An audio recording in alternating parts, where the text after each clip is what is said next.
Tá sério, né? É verdade. Uma mesa, assim, que tinha um assistente, que era um cara muito sério, assim, não tinha nada a ver com comédia. Mas, às vezes, ele dava umas ideias geniais. Mas, no geral, quando ele falava era muito sério, tinha assim, alguma ideia, não tinha nada a ver com comédia. Assim, mas, às vezes, ele dava umas ideias geniais. Ele na sua subjetiva, você fala assim, tem três pessoas olhando para você, tinha alguma ideia, não tinha nada a ver com comédia. Assim, essa é a vida dele, é genial. Ele vive a sua subjetiva, você fala assim, não tinha pelo menos debate, você na mão, se olhar para uma sala de comédia. Todo dia fica no Manhattan Connection. Não, e tem pessoas que são excelentes. Todo dia.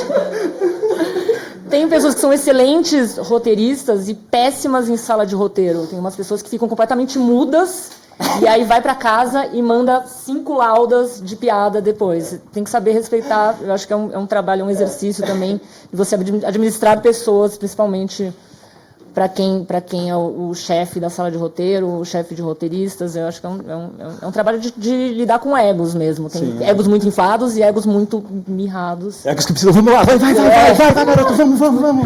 Fala, você consegue, vamos na chegada, vai lá. Fala, essa piada não foi legal, mas vai lá. Valeu a tentativa. Valeu a tentativa, manda elas pra gente. E você, Caco? Como que é o seu meu processo? método, assim, eu todo dia de manhã eu desenho uma tira, né? E aí, quando eu acabo de desenhar, eu faço assim... né?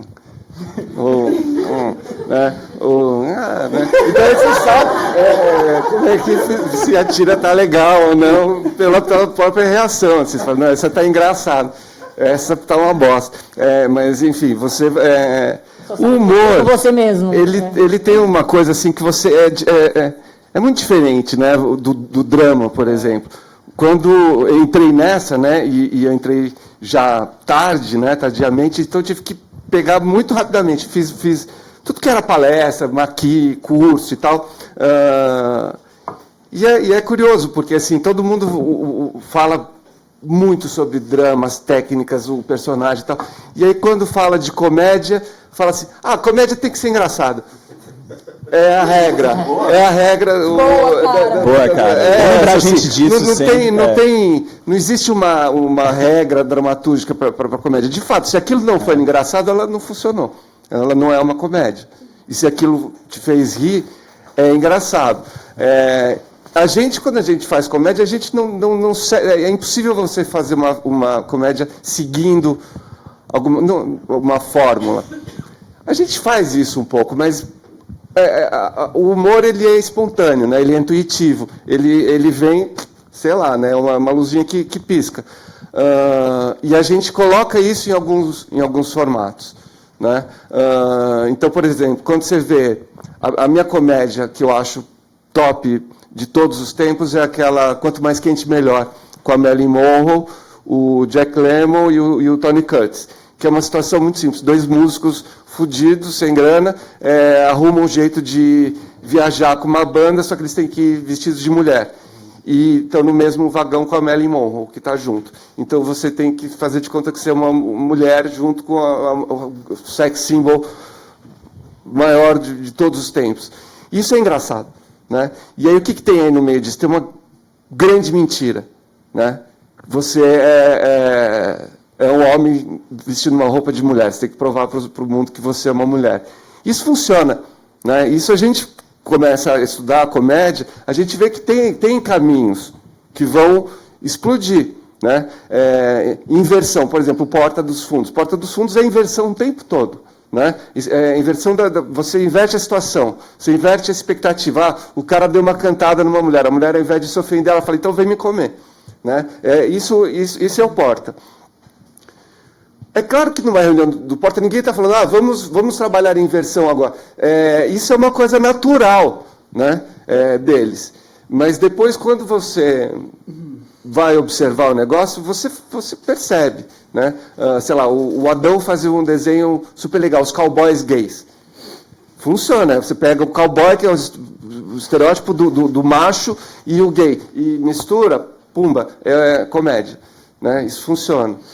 Tem uma coisa, por exemplo, análise de drama. né? Você sempre vai pegar aquele cara falando do Breaking Bad, né? Como que o Walter White tem tantas camadas na personalidade dele e todas contrastantes e tal.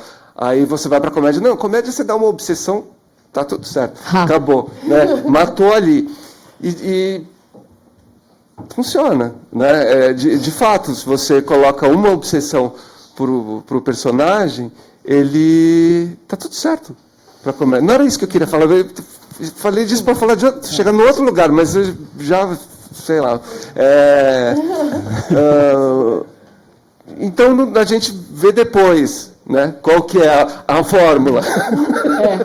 Quando você estava falando... Onde que a gente entrou, né? Rio 7, você foi gravar. A técnica, Rio, pronto, tá bom, entendeu?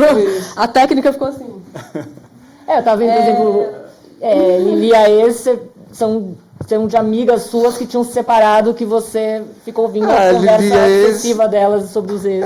Não, e assim, sempre observação, né, do cotidiano. Isso, na verdade, acho que isso. Desde coisas que você guardou e não conseguiu falar para alguém, provavelmente. Essa coisa da raiva, isso é fundamental. Você tem que odiar, você tem que ficar puto, tem que se indignar com alguma coisa. Aí você... Tipo, e-mail que você não respondeu em 2007, assim, né? Que você queria dar um esculacho a alguém, você guardou para você muito tempo, isso pode virar uma piada. Eu comecei a chegar assim, não, falar, tá tudo certo, eu vou parar de me irritar com as coisas e tal. Eu acho que é assim mesmo. Aí sumiu, assim, eu não conseguia mais fazer piada nenhuma. Mas eu acho que você usou a palavra expectativa e é muito doido mesmo. Acho que é um pouco isso, né? O que o público já espera imediatamente, qual o final desse set, dessa cena, o que a gente espera e para onde que vai. Eu acho também que quando a gente cria as coisas hoje em dia, as pessoas veem filmes e televisão, sei lá, veem filmes há mais de 100 anos, veem televisão há mais de 50, então elas já preenchem espaços muito lógicos. Então você pode sempre cortar certas cenas ou estender para outros lugares. Eu acho que a gente tem sempre que tentar um pouco subverter essa expectativa, né? Colocar daí causar essas inversões e colocar em outros lugares, né? Mas acho que a inversão sempre vem em cima do status quo, aí você tem que se questionar sempre o que é isso também. Acho que é um pouco que o humor serve para abalar isso também, né? A ideia de reafirmar coisas que... Um amigo meu está escrevendo uma série preschool para crianças até 6 anos, e ele encomendou uma puta pesquisa, etc., o que as crianças riem no mundo inteiro, etc., etc., e as únicas coisas em comum foram peido e cocô. Então qualquer coisa a gente pode ir para esse lugar, entendeu? Em vez de deixa eu falar de peido e cocô que tá tudo certo. Na época do Toque, filme que eu lancei no começo do ano, eu co-dirigi, co-escrevi com a Tatá e o Paulinho Caruso, Tatá Neca e Paulinho Caruso, e co-dirigi o Paulinho. E a gente, enfim, eu nunca tinha lidado com essa coisa, um filme com lançamento grande, um monte de jornalistas querendo, enfim, que não tem um ponto de vista sobre o filme, e eu, ainda naquela insegurança, desde a faculdade de cinema, vou lançar uma comédia comercial, meu Deus, pesadelos, calafrios à noite. Aí o Paulinho ligou assim e falou, cara, vai ligar uma jornalista de Belo Horizonte, ela vai falar com você, ela falou comigo agora, ela vai falar sobre escatologia do filme, sobre questão de escatologia. Eu falei, caralho, puta que pariu, o que eu vou fazer? Como que eu vou falar com ela? Tenho que me preparar. Aí eu li em Google, escatologia, de onde que vem, daí eu achei que a primeira piada da história é uma piada escatológica, sei lá, dos fenícios, assim, quando uma pessoa senta no seu colo, um pum que sai, tipo, juro, a primeira piada é em cima de uma função fisiológica, assim. E eu fiquei com isso guardado pra mim, não, precisava perguntar, vou falar dos fenícios, tá tudo certo. E aí? E aí não rolou muito. Ela falou, o filme é meio escatológico. Eu falei, mas quem não é também, né? A gente acha, assim, não, o filme do Akshashpong, a pessoa defeca, então também, né? A filme teológica faz parte da nossa vida. E não entrou nada disso, ficou um negócio desse tamanho. Mas, enfim, eu lembro, é bem antigo mesmo, assim, né? Enfim, o filme é um pouco escatológico / existencialista, assim, né? Esse espectro no qual a gente trabalha. Eu e Paulinho e a Tatá, assim, faz parte da nossa vida. Não estou dizendo que faz a parte de vocês, mas da nós três faz. E depende muito do referencial. Quando eu vi o toque da parte Ela Vomita, eu falei, mano, tipo, ela é muito elegante, eu teria vomitado em mim, e não embaixo. O Toque é um filme que eu adorei, achei incrível, justamente por... Ele sai um pouco desse negócio, desse humor brasileiro, ele tem um pouco um lado melancólico, porque as pessoas comentaram até, algumas pessoas até falaram, pô, não é tão engraçado assim, e eu acho que é a parte genial do filme. Você sofreu uma pressão Sim. Da distribuidora? Tipo, você teve que reeditar? Tive que reeditar. Eu não tive, assim, é uma câmera, né? é um diálogo elegante, assim, que é tipo, que filme que você quer lançar? Um filme com poucas cópias, depende. Não é um filme pequeno, não, é um filme grande. Aí você tem que, dialogar com o público. Porque a gente queria fazer um filme, eu não sei, acho que provavelmente vocês não viram, pouca gente viu o filme, chama Transtornada Obsessiva Compulsiva, e aí o filme a ideia era lançar um filme grande, comercial, com as ousadias que a gente queria fazer, assim. Eu não acho que é um filme autoral, porque era, primeiro de tudo, uma plataforma para tratar e um filme para grande público, só que a gente queria fazer da maneira que a gente achava engraçado, da comédia que a gente acreditava, mas uma comédia para grande público, porque a gente viu essa abertura e falou, vamos fazer uma comédia que a gente acredita. Só que aí foi feito um teste de público. Eu, infelizmente, estava viajando, estava fora do país, não consegui ver, porque parece uma experiência muito legal. Foi no Rio, foi em São Paulo, 2 salas lotadas. E aí o filme foi bem, eles riram de todas as piadas e faziam silêncios nas cenas tristes, que algum maluco ria também. Só que aí no final as pessoas saíram deprimidas do filme. Deprimidíssimas. E a gente quis fazer um filme que fosse em cima de um anticlímax, assim. A gente queria falar, vamos fazer um filme que acaba tudo bem, aí você dilata e faz um epílogo. Aí fica tudo ruim de novo. Essa era a piada em cima do qual a gente construiu o filme. A gente precisava de um epílogo anticlimático triste, sabe? Esses filmes onde relacionamentos começam e acabam dentro do filme, e essa é a vida, educação sentimental, frustração, comédia. E aí a gente lutou, só o cara falou, cara, se você mudar esse final, a gente tem um filme bombástico para grande público, e vai lá. E aí a gente vai lançar o filme grande. Se vocês quiserem manter esse final deprimente aí, com esse título deprimente, com esse cartaz deprimente, a gente lança pequeno. Daí a gente ficou nessa divisória, a gente tinha que testar o filme grande. Então o final continua anticlimático, mas ao invés de ser narrado por um ghostwriter que se suicidava durante o filme e fazia o epílogo de frente para a câmera, falando que deu tudo errado, mas enfim, essa é a vida, a gente fazia um voice-over um pouco improvisado, digo improvisado porque foi remendado, feito depois na montagem, na voz da protagonista. E foi lançado assim. E o anticlímax rolou do mesmo jeito. O público saiu confuso, o filme foi lançado como um filmão comercial e o público recebeu e falou, nossa, o público da Tatá, eu te amo, mas eu odeio seu filme. As pessoas, tipo assim, eu li no Instagram da Tatá, que tem milhões de seguidores, as pessoas, tipo, tem que queimar vivos os diretores, você é linda, kkk. Mas a cada 100 trolls, assim, que estão aí mudando o Brasil, né, gente? Tinha gente que falava assim, eu me identifiquei com o filme, a vida é assim mesmo, eu entendi a mensagem, oi gente, E aí eu fui ver o filme no Cine Marabá, e foi uma experiência muito legal, assim, à noite, que é muito legal, assim, no Marabá, você sai com medo, meio tipo... É muito legal mesmo, de verdade. E a sessão era sessão heterogênea, tinha gente com criança, tinha os caras dormindo, e era sempre assim, tinha gente que ria das piadas de pum, tinha ria da piadinha, tinha gente que ria das piadas que eu gosto, em tese eu gosto de todas, mas... Aí, quando eu fui entrar no cinema, eu falei com o cara da porta e falei, e aí, e esse filme aí, Toque? Ele falou, você comprou o ingresso já? Eu falei, pô, comprei, cara. Uma merda, mano. Eu falei, pô, jura, cara? Ele falou, mano, escuta, o pessoal todo odeia, mano, sério, ninguém gosta. Eu falei, pô, cara, sério, agora eu já comprei. Falando, mano, sabe esse filme aí, Minha Mãe é uma Peça 2? Esse é da hora. Aí eu saí do cinema, e o cara tava indo embora pra casa, chegava no trabalho, ele falou, e aí, gostou? Eu falei, gostei, cara. Ele falou, você é louco. Mas a seleção tinha gente que gostava, ficou 3 semanas em cartaz. Depois... É por isso que o Paulo Gustavo casou no Havaí e você esquece de comprar ração cigarra. Exatamente, me divorciei na Vila Madalena. Mentira, não me divorciei, tô casado, feliz. Enfim, mas a gente tentou, a gente podia não ter tentado e nunca sabido também. Acho que o filme não era um filme pequeno, não é um filme de Festival de Tiradentes, não é, entendeu? Era para ser um filme diferente numa grande janela, a gente testou. Sim. E acho que foi válido, a gente testou mesmo, cara, é isso, também não é um filme... Não, de novo, a gente fez de uma maneira autoral, sofri muito com a maneira autoral, mas era uma plataforma grande, a gente tinha que testar dessa maneira. Eu vejo que os grandes sucessos da comédia normalmente ou casais que trocam de personalidade, trocam de corpos, pessoas que se fantasiam, viram loiras, homens negros que viram mulheres loiras, troca de personalidade, mulheres se duplica. As branquelas é legal, ué. Tem aquela música que ele canta aqui, que ele canta mesmo? Vovozona. Ou você vê o trailer e fala, cara, já vi esse filme 30 mil vezes, mas será que esse é o humor que o brasileiro quer? Como que é o humor do brasileiro? Você está perguntando pra pessoa, Se alguém sabe isso, será que o brasileiro precisa ser educado, ou será que é esse o humor do brasileiro? Você vê também as séries, os programas de TV, normalmente parece que eles acabam virando comediantes gritando ou fazendo alguns estereótipos e o que é o humor que o brasileiro gosta mesmo? Ou será que é um vício dos roteiristas de manterem a mesma história? Qual será que é o segredo do humor brasileiro e o que faz o brasileiro rir?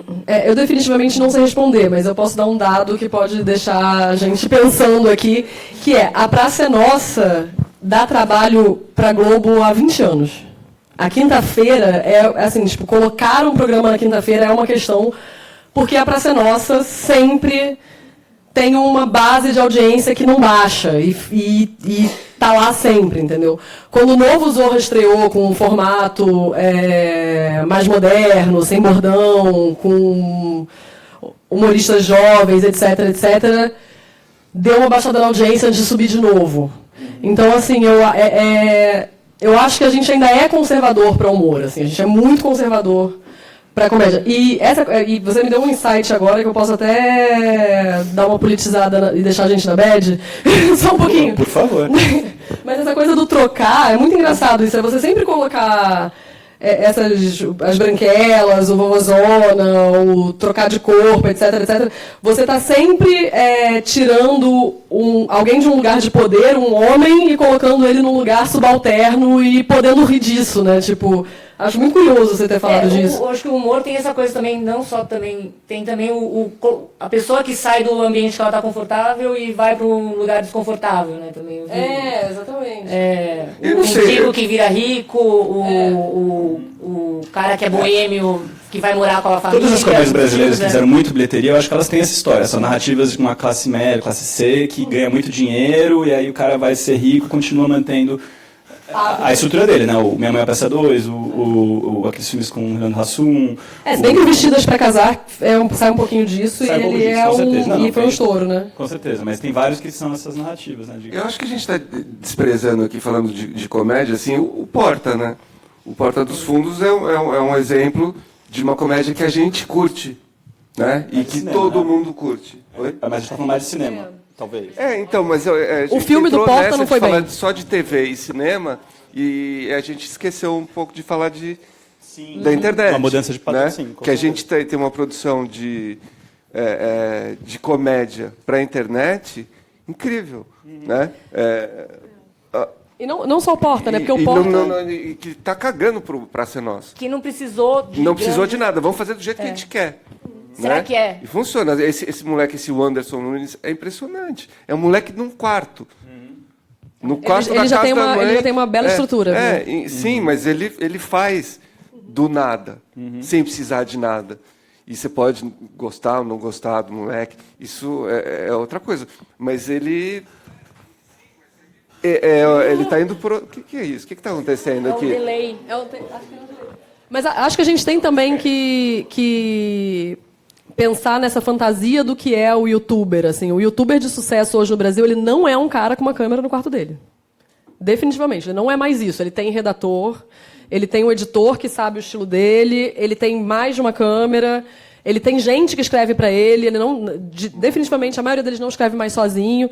Então, assim, e o Porta, principalmente, que foi o exemplo que você deu, é uma estrutura de produtora, uma produtora em Botafogo, com uma produtora executiva, com sala de redação. É um esquema muito parecido com o que você tem para TV, um esquema muito parecido com o que você tem para série, por exemplo. Tá? É uma estrutura grande. Eu acho que o que tem aí de diferente é que é isso, você não está preso numa janela, que na TV aberta, principalmente, você está preso numa janela, ou está preso na distribuição, que eu acho que a distribuição é o grande gargalo da gente hoje. Você tem tempo para procurar seu público. Os canais no YouTube, o YouTube fez uma pesquisa recente que é isso, eles demoram cerca de 1 ano para pegar. Entendeu? Então, assim, precisa de compartilhamento orgânico, precisa de um monte de coisa que demora ainda. Você tem uma estrutura, é um investimento, assim... Hoje eu já vejo pessoas investindo em serem youtubers, entendeu? E que pensam, isso é um investimento a... Eu tô tentando, Não, mentira. Tô com coach. Eu fiz um vídeo para um blog de moda da minha prima, eu tô muito nervosa quando sai assim. Um blog de moda da minha prima, vai ser demais. Eu acho que a diferença do conteúdo para a internet é que não precisa passar por uma Globo Filmes, por exemplo. A Globo Filmes, talvez, eu acho que é um das que mantém esse padrão de humor do Minha Mãe é uma Peça, não nada contra. Mas eu acho que eles acabam ficando um pouco conservadores, pensando... Eles testam, acho que eles estão testando, né? O Toque foi um teste, eu acho. Não foi Globo Filmes, foi Downtown, mas testaram mesmo. Acho que a questão é a resposta mesmo. Eu acho que talvez tenha um conservadorismo no sentido do que o grande público quer ver, a questão de... Sei lá, o nosso filme foi muito criticado porque é a questão, por exemplo, de palavrão. E acho que a gente pesou um pouco a mão mesmo, me arrependo um pouco. Pessoalmente, não porque não foi bem, mas porque eu acho que podia ter menos, assim, de verdade. Mas, assim, é engraçado ver como as pessoas reclamam de palavrão no mesmo verão que lança, sei lá, Meu Pai Te Ama, entendeu? Tipo, é estranho, assim, estranho mesmo, assim, lugares onde as pessoas permitem serem boca suja, lugares onde elas querem ver uma história mais ou menos nobre. Eu não sei dizer mesmo, assim, aonde que tá, mas é tão heterogêneo, tão difícil você fazer um recorte e dizer público brasileiro, né? Tão, assim, a gente está tão dividido Mas, em todos de novo, os sendo a chata que podem ter reclamado de palavrão no Toque, mas assim, tipo, Minha Mãe é uma Peça, o tempo inteiro se chama a irmã gorda de vadia gorda, entendeu? Então, assim, quem você está xingando? Acho que é isso também. Existe uma tolerância porque esse palavrão está sendo dito. Para quem você está xingando? Se você está xingando a gorda de vadia gorda, ok, é engraçado, você pode rir, entendeu? Pode ser. Aí vem naquela pergunta do limite do humor que eu não vou fazer. Mas tem... Vocês acham que...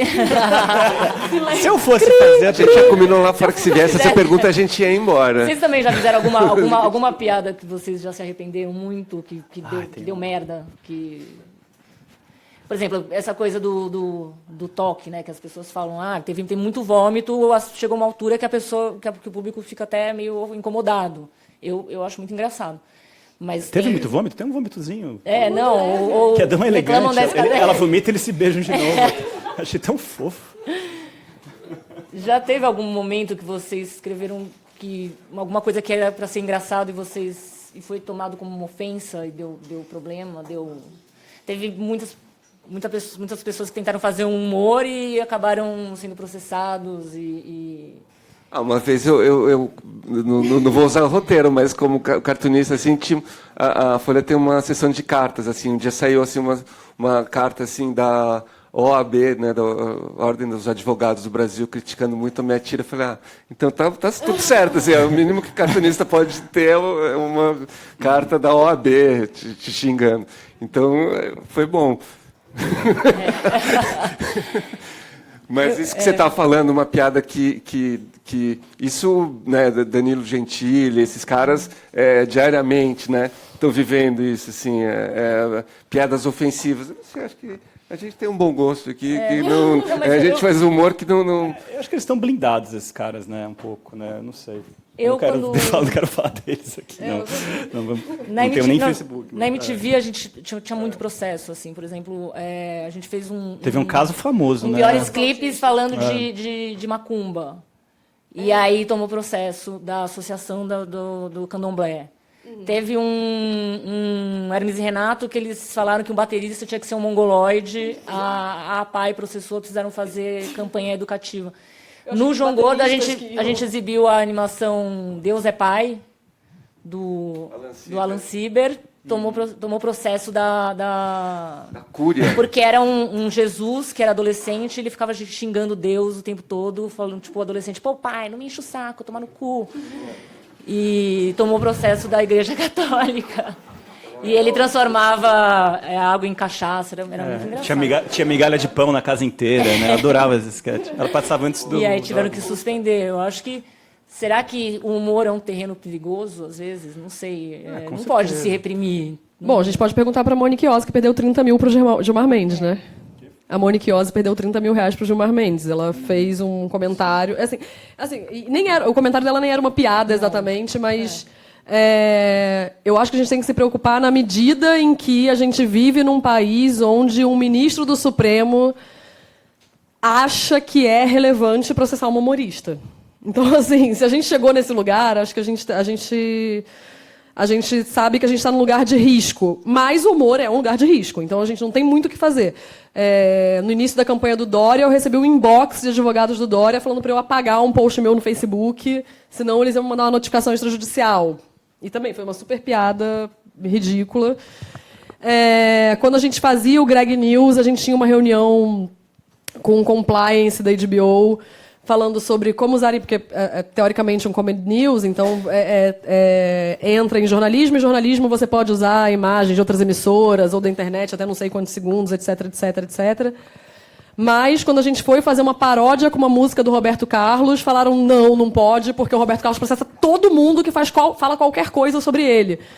E a gente fez e não deu nada, mas geralmente ele processa todo mundo.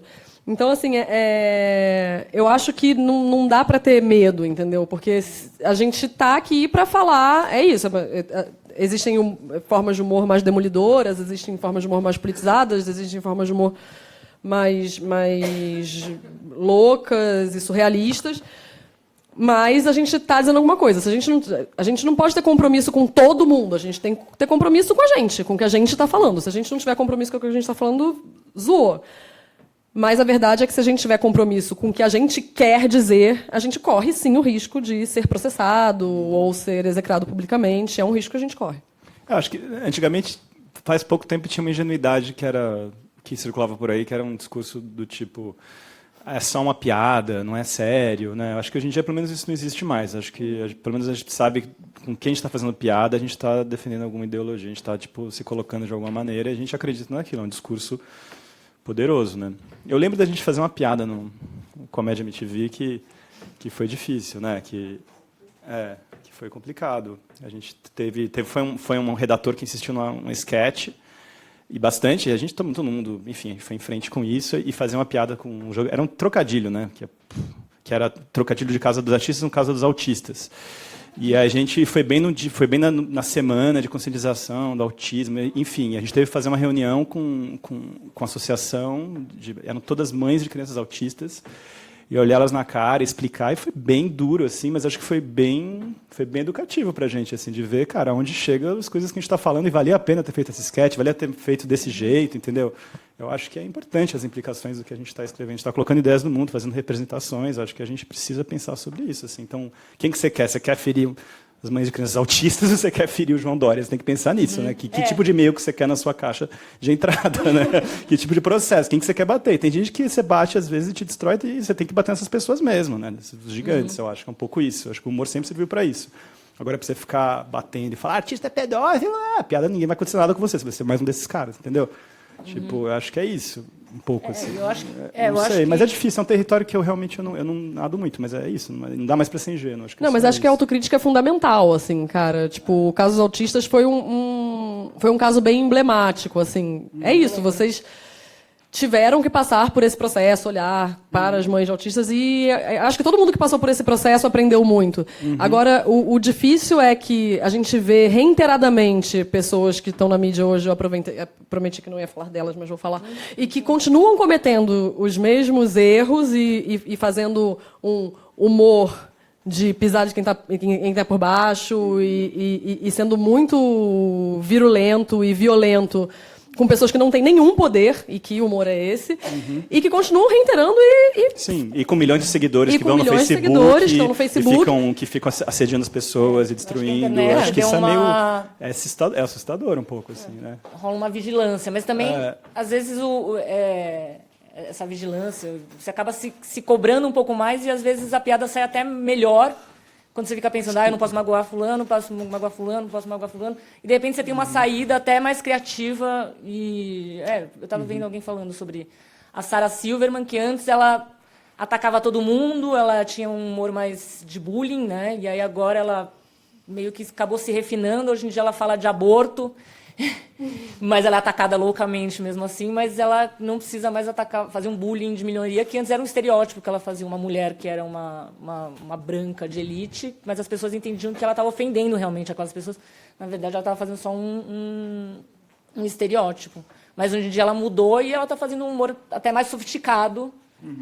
acaba evoluindo, eu acho que é uma lição também. A Sarah Silverman, Louis C.K., eles tiveram mudanças públicas muito dramáticas na forma que eles fazem humor e, na minha avaliação, eles são bem mais engraçados e bem mais interessantes agora. Assim. O Louis C.K., ele acabou de fazer eu só vi o trailer, né, mas ele fez uma citação, ele está fazendo uma homenagem ao Manhattan, mas que debate sobre um diretor que é obcecado com a filha dele, que é menor de idade. Então já é uma homenagem criticando o Woody Allen de uma maneira bem severa, assim, né? Não mexo no Woody Allen, né? Agora estou mexendo, né? E acho, enfim, interessante também, né? Mas é isso. Ou você fica fazendo, né?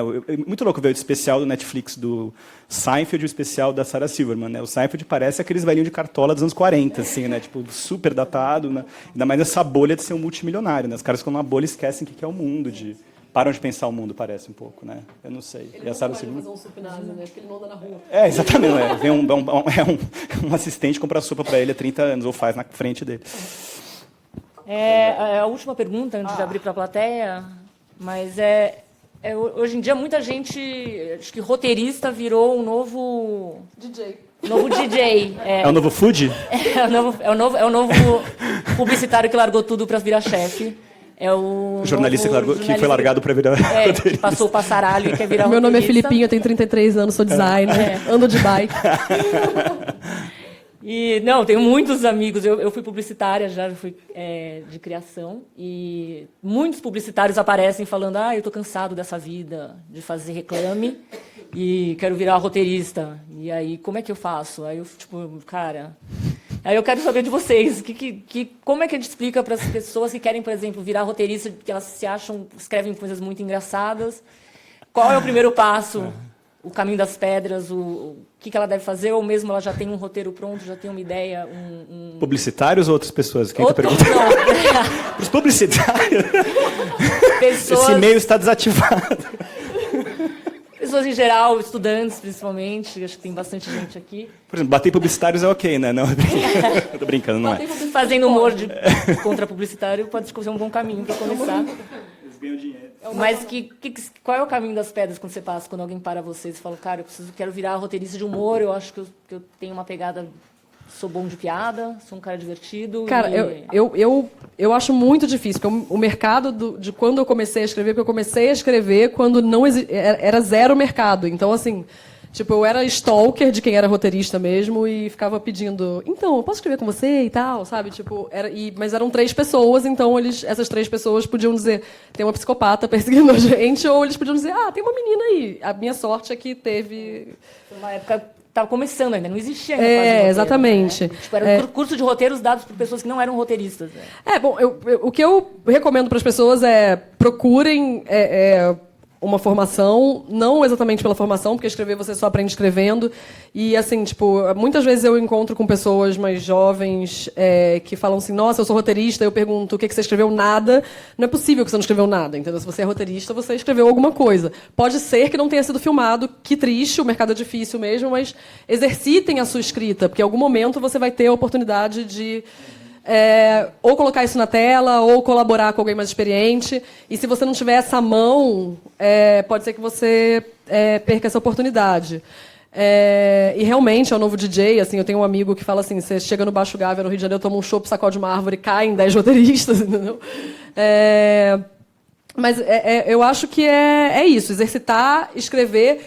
E se vocês forem procurar alguma coisa de formação, acho que tem trocentas coisas agora, tem roteiraria, tem barco, tem...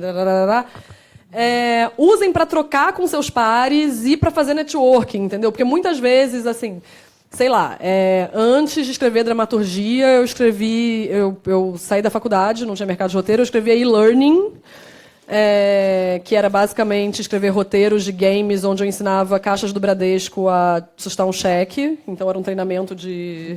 É verdade.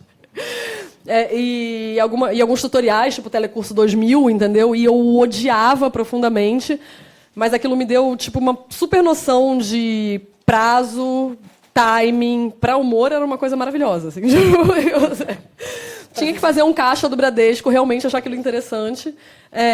Então, assim, não desperdiçar a oportunidade no início, mesmo se não for exatamente aquilo que você quer escrever. E não ter vergonha de bater nas portas. Assim. Eu comecei a trabalhar na MTV como produtora e fiquei enchendo o saco da Lilian e falava, eu quero escrever, deixa eu escrever. Até que um dia ela falou, tá, vai, escreve. E aí as coisas foram acontecendo. Então, assim, é isso. Sempre exercitar muito, escrever muito e não deixar essas oportunidades passarem, seja no meio acadêmico, ou seja, se você tiver algum contato com alguém que possa te colocar numa sala como assistente ou como observador, porque isso vai fazendo você cavar um espacinho. Eu lembro da Lina também, que a Lina falou assim para mim, o motivo... ela falou assim, Theo, você porque a gente era contratado como estagiário e produtor, né? Theo, talvez produtor não seja o seu lance. Eu também. Pode ficar escrevendo mais. As coisas que você mais atrasam, né? Escreve aí, porque a produção não... Eu virei roteirista Não pra é não ser só demitida, porque eu não não é sabia só preencher Excel. Eu tinha que preencher o Excel lá com os time codes das fitas, e aí eles falaram, a gente não vai te demitir. Mas eu acho que talvez não seja o seu caso. Você pode escrever as cabeças de VJ da Sabrina. Eu cortei o eu carro. acho que faltou falar uma coisa aqui, a gente da importância do personagem, né, para comédia. Eu acho que essa dica master, né, da comédia é você trabalhar bem os seus personagens. O Theo estava falando do Seinfeld, que hoje, né, envelheceu, de fato, o cara se desconecta com o mundo, mas a gente parte muito deles, né? Tudo que rola hoje de série de comédia vem de lá. E é uma coisa... são 4 personagens, né? Muito bem trabalhados, né? Muito bem estruturados. E você joga eles em qualquer situação, a coisa funciona. Então, para mim, a grande lição de comédia, né? Pra trabalhar para a coisa acontecer, é você trabalhar muito bem personagem, né? Você deixar ele... essa coisa que eu falei, põe uma obsessão e pronto.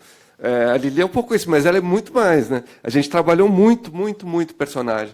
Isso, eu acho que começa por aí, né? Mas sobre... Eu acho que a Renata tocou num assunto, porque é muito difícil mesmo... Acho que é muito difícil começar mesmo, ainda mais agora que tem tanto roteirista. E eu já fui chato e falar, não, agora todo mundo é roteirista, mas é um discurso muito babaca que eu acho que eu já reproduzi. Tipo, a verdade é que a gente não é neurocirurgião, né? Tipo, bem, um neurocirurgião pode virar roteirista, mas se a gente operar alguém, sei lá, a gente tem que fazer faculdade, enfim, mas tudo bem.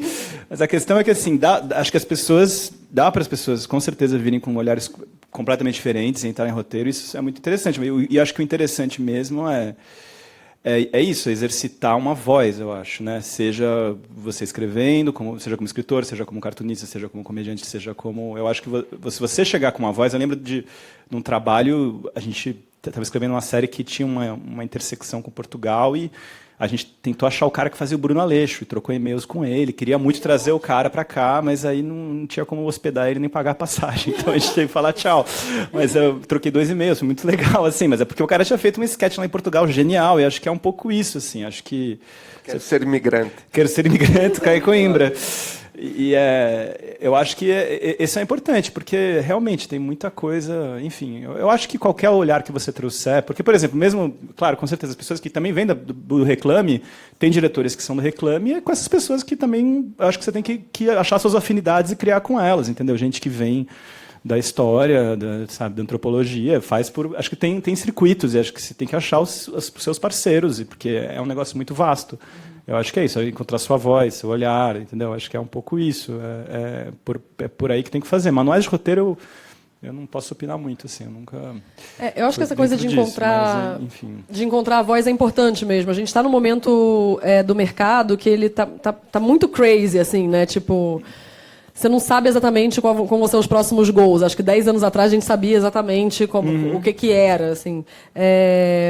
Sei lá, 10 anos atrás não tinha terror no Brasil. Se seu lance é terror, cara, vai escrever terror, sim, entendeu? Juliana Rocha está escrevendo terror, a Anitta Rocha da Silveira está escrevendo terror, a Gabriela Almeida está escrevendo terror, que era uma coisa que você não via nunca, entendeu? Ficção científica. Não, ficção científica, o 3% olha, distopia, gente, uma dica, distopia. É uma dica distopia, Mas é isso, assim, uma dica de distopia, e se a pessoa não tem nada a ver com essa estrutura, e tem uma história engraçada. A minha sócia, ela acabou de ir para Los Angeles, ela foi fazer um curso lá, foi selecionada para um curso, e aí é muito legal, esse professor que ela tem mandou um e-mail longo para os roteiristas, falando, tragam seus projetos e suas referências, e o que vocês gostam, o que vocês realmente estão afim, não sei o que lá, exceto Game of Thrones. Não conta como referência. Não conta como referência, é um fenômeno de todo mundo agora quer fazer negócio medieval, não sei o que lá. Aí depois, ele no pós-scriptum do e-mail, ele fala assim, se realmente for a sua coisa, e realmente Game of Thrones for uma referência pra você, os horários são tais e tais pra conversar comigo, entendeu? Sabe? Porque é isso, às vezes algum negócio dá um boom e a pessoa acha que vai escrever aquilo porque é muito legal, muito interessante, todo mundo falando daquilo, mas não. Acho que encontrar a sua voz é o lugar mais difícil e o mais importante também, assim. Não existe outro lugar para ser você, só você vai ser você. Sim, com certeza. E acho que toda sala de roteiro também sempre, às vezes, tem os roteiristas mais macaco velho, que vão trabalhar bem com prazo e coisas prazo. E aí tem alguém que é a pessoa que fala, bom, a gente está fazendo uma série sobre esse assunto, vamos chamar uma pessoa que tem um trabalho ligado a esse assunto, ela não é tão experiente, mas ela vai ajudar a sala. Acho que sempre, enfim, tem essas possibilidades, assim, né? Aliás, o Caco tem uma história boa, que a gente trabalhou junto num projeto bem embrionário, e aí tinha uma questão de prazo, e o Caco virou para mim, eu estava meio desesperado, o Caco me chamou na miúda e falou assim, Théo, esse papo de prazo, vou te contar um negócio, você pode atrasar. E eu levei isso para minha vida inteira. Depois disso, todos os produtores com que eu trabalho te odeiam sem saber. Mas me aliviou, me libertou. Eu falei, é verdade, cara, eu posso atrasar. Eu não posso atrasar, é óbvio. Não, dia 24, mas de verdade, de verdade, sim, claro. Vou entregar quando estiver bom. Enfim, a minha política é entregar quando está bom. Eu sou muito desesperada com prazo. Eu entrego no prazo, às vezes eu entrego um dia antes do prazo, tenho muito medo de decepcionar as pessoas. Acho que é uma coisa da infância, eu fico na análise. Eu testo. Quero todo mundo vire meu pai e me puna. Busco figuras paternas. A gente precisa abrir para a plateia perguntas. Eu vou só pedir para vocês aguardarem chegar o microfone para a gente poder transmitir o áudio lá também. É que a minha voz é meio punk. Oi, meu nome é Denise, eu escrevo, mas não escrevo para humor, né? Eu escrevo para crítica literária e já trabalhei com o Caco um tempo, com alguma, mas a fala é para o Teodoro. Eu considero, para mim, né, que eu estou um pouco cansada dessas inversões que ela citou aqui, da inversão babaca, de ficar repetindo a inversão da mamãezona, da troca de roupa, não sei o quê, e te dando um reforço, que não sei se o roteiro é teu, que eu não sou da área, aquele quadro da Tatá conversa com o especialista do programa dela. É a Flávia, é a Flávia. É maravilhoso. Do Lady Night. Flávia e Lilian. São essas duas. É brilhante Quem mesmo. são? Oi, Porque a Flávia escreve. Não, ela eu já vi. A outra. A Lilian. Aquilo é genial, gente. Mesmo. Eu sou crítica literária, aquilo é genial. Aquilo faz do povo gosto médio ou intelectual chato rolar de rir. Sabe? E o cara, nem sei se aquela criatura é personagem ou não, porque é um ser, né, que está ali bancando o intelectual genial. E o cara, o intelectual genial, às vezes é tão engraçado, ou mais pela rapidez, pela histeria dela, pelas perguntas inteligentes, pelo vocabulário chulo. Aquilo ali é uma loucura de bom, sabe? Sim. E sai da babaquice do roteiro de humor brasileiro, que ninguém aguenta mais. E, querida, sinto-me mais que bater na praça é nossa. Deixa o povo ter gosto médio, sabe? Deixa o povo ter gosto médio. Mas se vocês, que são muito bons, eu gosto muito da Dinati, né, e dos outros programas, se vocês não subirem o nível, a gente vai continuar gostando do babaca. Não é? Calma, deixa eu terminar. Não me corta, não, que o roteirista fala pelo cacete. Se vocês não educarem público, a gente vai continuar amando o homem vestido de mulher, a mulher vestida de homem. Cara, eu não vi o Toque, mas estou super afim de ver agora. Sabe? Tudo bem. Melhor filme... Vocês, 119 milhões e 800 mil brasileiros. Problema de quem não viu, meu lindo. O pessoal não viu. Se for na linha disso, mais inteligente, que não fica querendo brigar por Ibope, você está crescendo com o público. Tá? E educando o público para ver roteiro bem escrito. Parabéns, tá? Para quem faz aquele quadro. Eu acho que no mercado a gente tem um problema que é um gargalo, assim. Eu acho que Não, é que não só nas empresas, mas tem muita gente escrevendo humor de qualidade em veículos pequenos, ou na internet, ou fazendo coisas em nichos muito específicos. Só que, assim, as produtoras, as distribuidoras, as emissoras, as janelas estão apostando nas coisas de sempre, assim, tipo... Eu acredito que os profissionais de criação estão sendo muito mais edgy do que está aparecendo, principalmente na TV fechada e aberta. Nem vou falar mais só de TV aberta, que na TV fechada também tem muita coisa média igual a que a gente vê, entendeu? Eu acho que tem que ter uma mudança também na mentalidade dos produtores, dos distribuidores e dos exibidores de arriscar mais. De arriscar e poder quebrar a cara também, tudo bem, porque eu acho que a Globo não vai quebrar se arriscar e alguma coisa não der perfeitamente certo, assim como o Multishow também não vai, assim como a Paris Filmes não vai, assim como a Downtown Filmes também não vai quebrar se a gente for arriscando. E é só arriscando que a gente vai conseguir chegar num lugar, num formato... A Globo mudou a cara dela com Dois Irmãos e todo mundo que disse que não entendia Dois Irmãos, agora chama... Desculpa. A Globo entrou no Dois Irmãos do Rato. Metade do público brasileiro disse que não entendia o livro, não entendia o filme. Agora as pessoas estão pedindo curso lendo para poder lidar com... Mas o Luiz Fernando Carvalho foi demitido, hein? Queria fazer uma pergunta. Porque eu particularmente, eu discordo dessa ideia que está sendo construída aqui, mais ou menos de que o público brasileiro gosta é uma bosta, e quando a gente tenta fazer uma comédia boa e inteligente, não é. É um subtexto do que está sendo. Eu sei que mas não. Não tem subtexto. Mas tem um subtexto por trás desse debate aqui, que como assim, quando a gente tenta fazer uma coisa ousada, boa, uma comédia de qualidade, o público não vai. E quando o público vai, essa comédia ruim. Se vocês não falaram, é um papo que está no ar direto, que fala assim, Globo Filmes faz comédia ruim, e aí a gente não consegue elevar o nível. Eu acho isso, culpar o público é um caminho completamente equivocado de escrever alguma coisa que vai funcionar. Eu acho que a culpa nunca é do público. Às vezes você pode olhar também para ver se os filmes que tentaram ousar fazer uma linguagem, eles são efetivamente bons, ou é a desculpa que não achou o público, é uma desculpa confortável para dizer que aquilo não... Sabe, que botar a culpa no público não é às vezes uma desculpa confortável para não olhar os defeitos que o seu próprio filme pode ter? Olha, o Lady Night é super popular e é muito inteligente. Eu acho que essa dicotomia não existe, assim, num certo lugar. Eu acho que existe um mercado imaturo.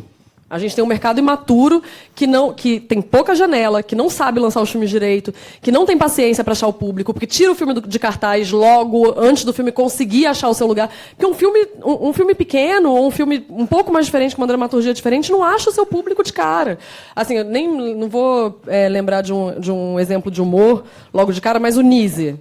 O Nise foi um filme que ganhou uma porrada de prêmio, ele ficou pouquíssimo tempo em cartaz, e só fez carreira internacional porque os realizadores bancaram a carreira internacional do filme, entendeu? Sabe? Tipo, que falaram assim, cara, a gente não vai ficar refém do filme entrar na primeira semana de cartaz e sair, entendeu?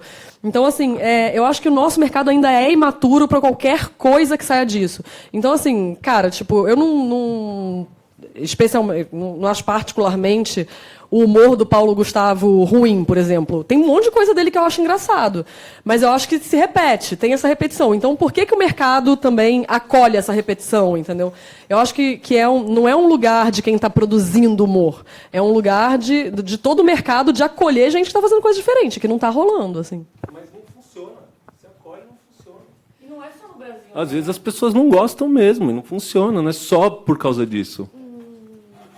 Você pega também, não é só o Brasil, não é só a Globo Filmes, é o mundo inteiro, tanto que a gente falou, a Vovózona... Branquelas, Vovózona, Tordoliro... Olha, eu não acho... Primeiro, assim, o subtexto é complicado falar. Acho que não tem um subtexto aqui. A gente está falando... Eu acho que as coisas caem nesse lugar. E, inclusive, assim, eu estou aqui falando assim, por que o nosso filme talvez não deu certo e o que a gente fez errado. Mas a questão não é o que fez errado, a questão é de testar. A gente testou fazer um público fazer um filme popular. Na ideia do que a gente acha que é um filme popular, no tipo de piada que a gente acha que é possível usar, entendeu? E a gente queria fazer, a gente queria provocar e ver como o anticlímax é isso, é quebra de expectativa. O público tinha uma expectativa, a gente propôs outra e a gente viu até onde foi possível fazer isso. E eu acho que se a gente tivesse lançado o filme pequeno, a gente ia morrer com a dúvida do que ia funcionar. A gente lançou ele grande. Entendeu? Acho que a gente... eu sou feliz de ter lançado ele grande, porque grande, digo assim, numa escala grande, para saber como que ia ser essa resposta. Agora, eu acho que é a questão da nossa busca pessoal, assim, você quer sempre tentar comunicar com o grande público, você quer achar você quer fazer um tipo de ideia, um tipo de humor, ou você quer tentar e ficar testando e fazer uma coisa mais abrangente? Eu não sei se... Mas depende de quanto você gasta também. Você gasta 8 milhões para fazer um filme, o mínimo que você tem que fazer é tentar fazer com que aquilo volte. Mas a gente tentou, eu acho. Eu acho que a gente tentou. A gente tentou. Só que a gente tentou falar de assuntos difíceis. Eu vou colocar um olhar mais difícil. Eu não sei, cara. Eu não sei, mas acho que a gente não falou. Não estou falando exatamente do toque. Não, acho que tem uma questão aí. Texto que a gente não sei se foi tão enfático. Você quer fazer um... A gente está falando de um filme comercial, né? Quais são os filmes comerciais, as comédias comerciais bem-sucedidas? São filmes que eu particularmente não gosto. Então, como que eu vou fazer um filme para esse público? Né? Eu tenho que buscar, no meu caso, né, se eu fizer isso, uma ressignificação da comédia. Buscar uma outra vertente. Né? O Lili foi um pouco isso. Assim, virou uma comédia ligeira, muito simples, e que todo mundo gostou. Né? Mesmo a minha mãe, a minha tia, a amiga da minha filha, né? teve esse alcance. Talvez porque era uma comédia ligeira, era uma coisa, mas tinha uma embalagem pop legal. Então, estou um pouco atrás disso, né? De um produto que seja comercial, mas que eu curta. Sei lá se isso vai ser possível ou não. Né? Provavelmente não. Né? Ao mesmo tempo, isso elimina a possibilidade de eu estar no mercado comercial? Né? Não. Eu posso tentar. Né? E a gente pode trabalhar. E a gente pode acreditar... tudo bem, a gente sabe o que é o público brasileiro, né? De cinema. Se você botar esse cara para assistir uma coisa um pouco melhor, mais complicada, ele não quer saber. Ele que nem... Tem uma comédia muito legal do John Tucci, aquele cara, o careca... Stanley Tucci, que são dois irmãos nos Estados Unidos, que eles abrem... Você viu esse filme? Um restaurante italiano, e o irmão quer fazer isso nos anos 40, uma super cozinha italiana. E na frente tem uma cantina que bombada, e o restaurante deles é um fracasso. E o irmão fala assim, eu não vou dar o que o público quer, eu vou ensinar o público a comer a melhor da comida italiana. E o irmão fala assim, não, isso aqui não é uma escola, você está louco, a gente tem que dar o que o público quer, porque senão a gente vai quebrar. Né? E aí tem uma cena que ele vai conversar com o dono da cantina, e o dono da cantina fala para ele, o público americano, ele é assim, ele trabalhou o dia inteiro, ele saiu às 6 horas do trabalho, ele vai jantar, ele quer um bife. Ele quer olhar para o prato dele e falar assim, isso aqui é um bife, eu sei o que é, e eu como. Se você botar uma coisa diferente no prato dele, ele não vai querer. E aí, como que a gente fica com essa questão? A gente vai dar bife ou vai, né, investir em alguma coisa que seja um pouco diferente? Eu acho que não é nenhum nem outro, assim, mas buscar brechas no meio aí desses dois extremos. É que é um momento difícil, né? A gente está vivendo um momento só de extremos. Mas eu acho que o caminho, não sei. Você que é Globo, que fala muito mais com esse grande público, eu acho que você tem... uma vez que você entrou para fazer uma coisa na Globo, você está falando com todo mundo. Né? É uma questão, isso aí é sempre uma questão. Eu tive o prazer de escrever uma sketch para Joelma, né? Quantas pessoas? Mas vocês falando, eu fiquei lembrando do Incrível Jessica James, um filme que saiu na Netflix. Alguém já viu esse filme? Eu vi. É um filme muito bom, um filme pequeno, é uma roteirista negra que também protagoniza como atriz. E ele tem uma estrutura de comédia romântica muito clássica, assim, tipo, feijãozão com arroz legal, assim. Só que ele tem uma comédia um pouquinho mais sofisticada ali na questão racial, E, cara, foi um filme que ele tá, sei lá, com 98 de aprovação no Rotten Tomatoes. E ele tá fazendo uma carreira super rápida no Netflix. Ele manteve a exibição dele alta, assim, sabe? Tipo... Eu não sei como seria se esse filme fosse lançado no cinema. Eu duvido que ele teria uma carreira tão longa e próspera quanto ele está sendo lançado direto numa plataforma de streaming, entendeu? Então, eu acho que também a gente tem um mercado maduro o suficiente para saber o produto que a gente quer fazer, ele está na janela de exibição ideal? Eu não sei, eu chuto, mas é um chute, assim, tipo, do meio da área, assim, que se o Toque tivesse sido lançado direto na Netflix, o hype seria completamente outro do que se ele fosse lançado no cinema, entendeu? Por exemplo. Mas não poderia, daí o que o Thiago falou, não poderia ser com orçamento, e não foi tão alto também, o orçamento foi bem menos do que 8 milhões, foi tipo metade disso. Eu vou encaixar uma pergunta também, posso, nesse assunto? Fala. Eu queria complementar um negócio que o Renato falou. Ó, o mansplaining, hein? Tu tirou o microfone da mulher. Desculpa. Rapidinho. É só para complementar realmente o que você falou. O Amor.com foi lançado nos cinemas, o filme que eu escrevi.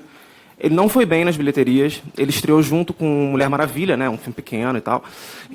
Mas ele está indo super bem no Netflix. Ele está com super aprovação lá dentro, tá no top...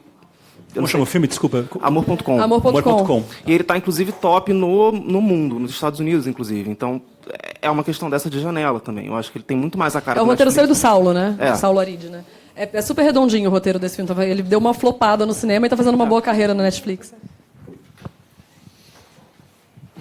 Minha pergunta é encaixando nisso, essas novas plataformas, ou on-demand ou o streaming, né, que eu acho que são as plataformas de onde devem surgir os próximos trabalhos para muitos roteiristas, né, porque são as que mais estão crescendo. E mesmo de produtos que são feitos para televisão, mas já muito se tentando essa estratégia de você conseguir fazer a audiência do seu programa on-demand. Vocês entendem que essas novas plataformas são plataformas que vão exigir um produto mais de grande público, como um produto da TV aberta? Ou vocês acham que são plataformas onde vai ser possível sofisticar? Né? Essa demanda, vocês acham que vai puxar para onde? O Netflix puxa para que perfil de projeto? Do projeto que pode ser mais ousado, mais arriscado, de um público eventualmente menor? Ou são plataformas que estão exigindo uma força de público, de um repertório mais abrangente, mais universal, que você tem que dar um tiro muito grande? Recentemente eu tive no Rio Content Market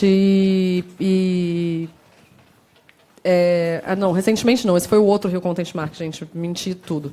Mas estava com o pessoal do Hulu, que fez o East Los High. Fez Handmaid's Tale. Não, East Los High. É uma série... É dessa série específica. Essa série específica. Fez o East Los High, que é uma série... que estava totalmente desacreditada, porque estava no downgrade da série adolescente, e eles fizeram uma série baseada em pesquisa. É uma série sobre adolescentes latinos, e na pesquisa deles, eles identificaram que o adolescente latino foi criado vendo novela, amava ver dramaturgias longas que falassem sobre a faixa etária deles, mas achavam mas também não queriam mais ver as novelas latinas com as avós, e ao mesmo tempo não queriam ver Gossip Girl, que são as meninas ricas de Manhattan, não tem nada a ver com eles. Então eles juntaram essas duas informações e fizeram essa série que acho que teve 3 temporadas e teve uma interface com a internet interessante, todos os personagens tinham canais no YouTube, etc, etc, etc. E na segunda temporada da parada passou de clique o Grey's Anatomy, entendeu? Você fica imaginando como esse negócio...